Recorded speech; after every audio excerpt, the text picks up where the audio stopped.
De Haardwei in Damwâld. Het is een dossier dat al een lange tijd speelt. De wethouder had verleden week wat informatie gedaan. Daar ben we heel blij mee dat er na de vakantie een aantal zaken echt nog veroordeeld worden zullen.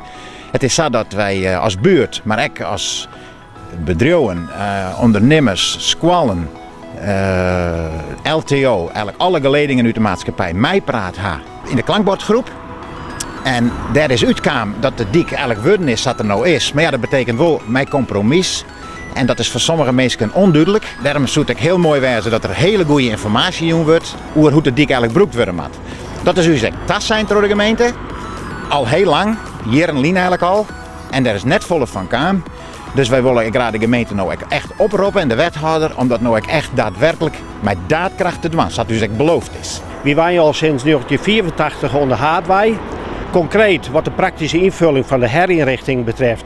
De dik is zeker verfraaid, met bossages, dat is absoluut slagen. Alleen nog de verkeersintensiteit die is net daadwerkelijk naar beneden te gaan. En dat had ermee te maken dat de dik te onttrekkelijk is om gebruik voor te maken. En dat komt hoofdzakelijk doordat er geen verkeersremmende obstakels binnen die het gewoon minder onttrekkelijk maken en die daarmee de snelheid echt naar beneden brengen. Aan de noordkant had onder andere de Wengert en de Klimmer. Daar waren je persoon met een beperking. Ik hier laatst een situatie dat er een jongen stiet te wachten en ik zeg gewoon dat hij net de oer te sterken. Er is daar net een automobilist die denkt van ik moet even stoppen, even hem de gelegenheid aan hem oer te sterken.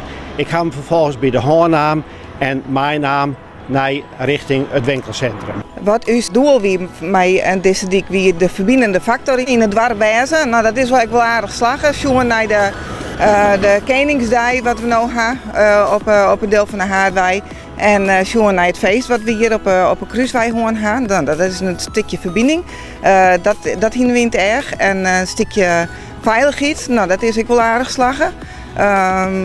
En een stukje leefbaarheid. En ja, dat laatste is voor u op Zuid toch nog wel een dingetje. Omdat er vooral een heel de mensen nog vast rijden daar. Daar hebben we 80 km per uur wordt heel vaak heller. En nou ja, dat vinden wij wel jammer, want het is nog steeds een bebouwde kom. Dus dat stukje leefbaarheid.